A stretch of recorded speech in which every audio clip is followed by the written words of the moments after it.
Imagine it's Monday morning and you are assigned a report to complete by the end of the day. At 9 a.m., you sit down energized. You've got plenty of time, so there is no rush, right? You grab some coffee, reply to a few emails, and then casually get started.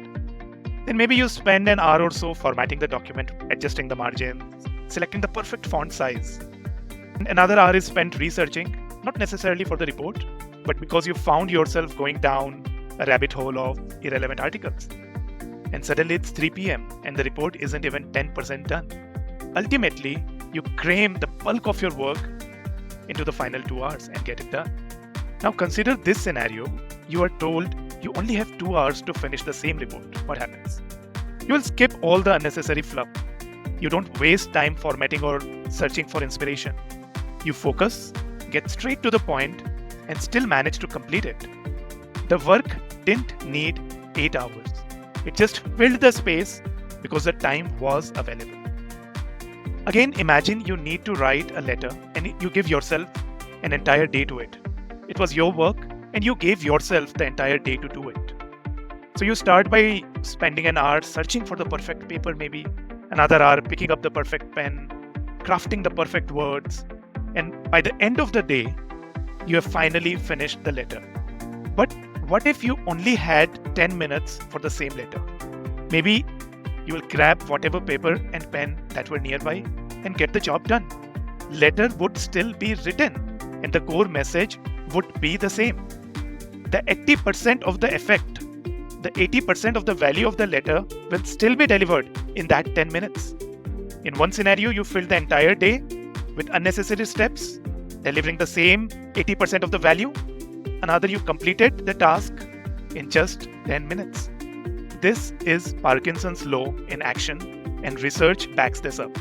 A study was published by Harvard Business Review, and they found that professionals spend more than 40% of their work time on tasks that could be done in half of the time if given tighter deadlines. When we have a broad time frame, our brain subconsciously allocates more mental energy towards delaying, doubting, and perfecting rather than finishing the task. Have you ever wondered why a simple task like answering a few emails can sometimes take hours, but under pressure, you can accomplish the same amount of work in minutes? When you're going for a vacation, you get that done in just a few hours. Now think about your own life. How often do you give yourself more time than you really need? How often do you fill that extra time with distractions? And how many times have you regretted not starting earlier? But here is the problem. Living by Parkinson's law causes much more harm than just stress and late nights.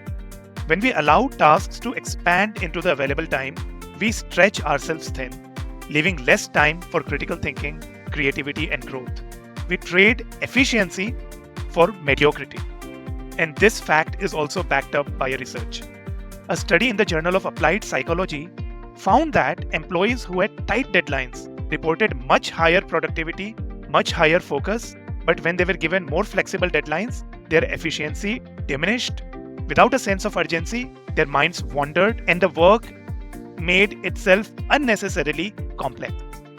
So one of the action items for you for this section is to challenge the time you give yourself. If you think a task will take the entire day, challenge yourself to complete it in 2 or 3 hours. The less time you give yourself, the more efficient you become. Just like that report you finished in 2 hours when you had all day, you can compress your tasks to their essentials and eliminate the unnecessary steps. 20% of your activities brings 80% of the value to your organization. When you give yourself too much of time, you are usually spending most of your time in those 20% non-essential. In most cases, you can compress the time and still deliver 80% of the value. This is a really powerful concept, backed by numerous studies and researches. We are all guilty of allowing Parkinson's law to control our productivity. But once you become aware of this principle, you can start fighting back. Instead of letting work expand into endless time, take control. Compress your tasks, set shorter deadlines, let the urgency fuel your focus and creativity. It's not about having more time, it's about making more time. So in this last lecture of productivity in this course, the next time you sit down to work, I want you to remember The task will take exactly as long as you allow to it. Do you want it to stretch into hours, or can you conquer it in minutes? The choice is yours. This week, I challenge you to pick one task that you typically give yourself too much time for, and then cut that time into half and see what happens. I guarantee you will surprise yourself with how quickly you can get it done.